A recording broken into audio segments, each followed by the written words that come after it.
আমাদের শরীরটাকে টিকিয়ে রাখে পুষ্টি, আর আমাদের মনটাকে টিকিয়ে রাখে আমাদের পড়াশুনোর মাধ্যমে অর্জিত জ্ঞান।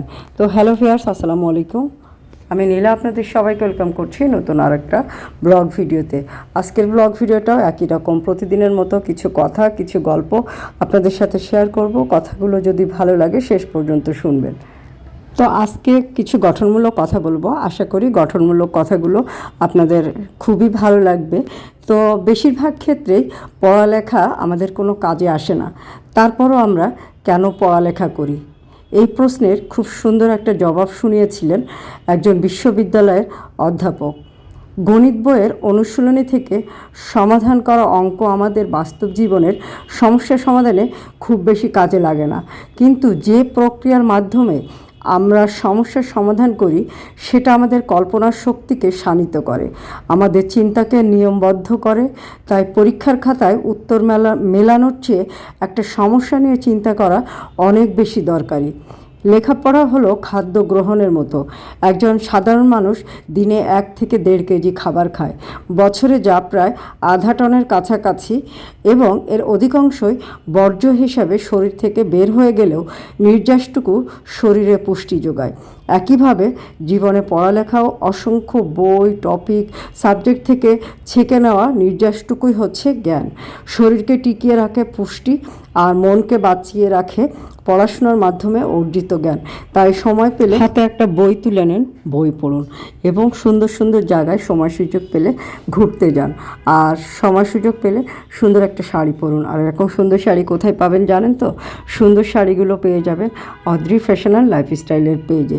সময় পেলে যেরকম নিজেকে পরিপাটি রাখতে হবে, যত্ন করতে হবে, নিজের চিন্তা, চেতনা, মেধা, মনন সব কিছুর যত্ন নিতে হবে। নিজের সব কিছুই অনেক গুরুত্বপূর্ণ। আপনি নিজে ভালো থাকলে পৃথিবী ভালো থাকবে। আপনার জ্ঞান পরিধি বৃদ্ধি পেলে পৃথিবীর অনেক সমস্যার সমাধান আপনি করতে পারবেন। জীবন সমস্যাবিহীন নয়, কিন্তু সমস্যার সমাধানের উপায়ও আপনি খুঁজে পাবেন। মনের জোর রাখতে হবে অনেক বেশি। জীবনটা আসলেই এইভাবেই গতিশীল করতে হবে, এইভাবেই প্রক্রিয়াশীল করতে হবে। আর বই আপনি যেভাবেই পড়েন না কেন, যে মাধ্যমেই পড়েন না কেন, পড়াশুনোর চর্চাটাকে টিকিয়ে রাখতে হবে। সেটা হোক গল্পের বই, হোক কবিতার বই, হোক গঠনমূলক কিছু কথার বই, তারপরে আপনার শিক্ষামূলক কিছু উক্তি হোক, যেটাই হোক আপনি সুন্দর সুন্দর বই পড়বেন। আমাদের শরীরের জন্য খাবার প্রয়োজন, ঠিক তেমনই আমাদের জীবনের জন্য পড়ালেখার খুব প্রয়োজন। আপনাকে জীবনে প্রথম হতে হবে, জীবনে অনেক কিছু করতে হবে এটা না, বাট আপনি পড়াশুনো করবেন, জ্ঞান আপনার মৃত্যু পর্যন্ত থাকবে। আপনি যখন মৃত্যু বরণ করবেন তখন আপনার সাথে আপনার জ্ঞানটা শেষ হয়ে যাবে। তাই এটার চেয়ে মানে অনেক আপন জিনিস আর কিছুই হয় না। নিজেকে সব দিক দিয়ে আপনি পরিপূর্ণ একটা মানুষ হিসাবে গঠন করার চেষ্টা করবেন। সফলতা বিফলতা এটা আপনার ভাগ্য, ভাগ্যের উপর কারোর কোনো হাত নেই। আমরা আসলে ভাগ্যকে চাইলে পরিবর্তন করতে পারবো কি না জানি না, তবে আমাদের চেষ্টার মাধ্যমে, আমাদের চিন্তা শক্তির মাধ্যমে আমরা সমস্যাগুলোর সমাধান করতে পারবো। আর এটার জন্য আমাদের বেশি বেশি করে বই পড়তে হবে। নতুন প্রজন্মকে বই পড়ায় আরও বেশি আগ্রহী করে তুলতে হবে।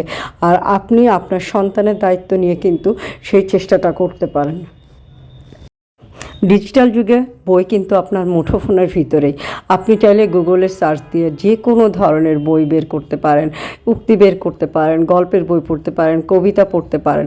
তাই আপনাকে বই পড়ার অভ্যাসটা বেশি বেশি করতে হবে, এবং আপনার জীবনকে সুন্দর সমৃদ্ধ করতে গেলে পড়ার কোনো বিকল্প নেই। তবে অরিজিনাল বই পড়লে একটু বেশি ভালো হবে। মোবাইলে আপনি যখন মোবাইলটা হাতে নেবেন তখন ওই ফেসবুক বা অন্যান্য কিছু দেখতে দেখতে আপনার সময় কিন্তু অনেকখানি পার হয়ে যায়। তাই মোবাইলের আকর্ষণ যতটা সম্ভব কমিয়ে রাখতে হবে। তবে যারা ফেসবুক নিয়ে কাজ করে বা পেশা হিসাবে নিয়েছেন তাদের কথাটা ভিন্ন। তবে হ্যাঁ, অবশ্যই আপনার পড়ালেখা করতে হবে, আপনার চিন্তা শক্তিকে মজবুত করতে হবে। তো আজকের কথাগুলো আপনাদের কেমন লাগলো কমেন্ট করে জানাবেন। ভিডিওটা শেষের দিকে, ভিডিওটা যদি ভালো লাগে একটা ছোট্ট লাভ রিয়াক্ট দিয়ে দিবেন, সাথে থাকবেন। আল্লাহ হাফেজ, আসসালামু আলাইকুম।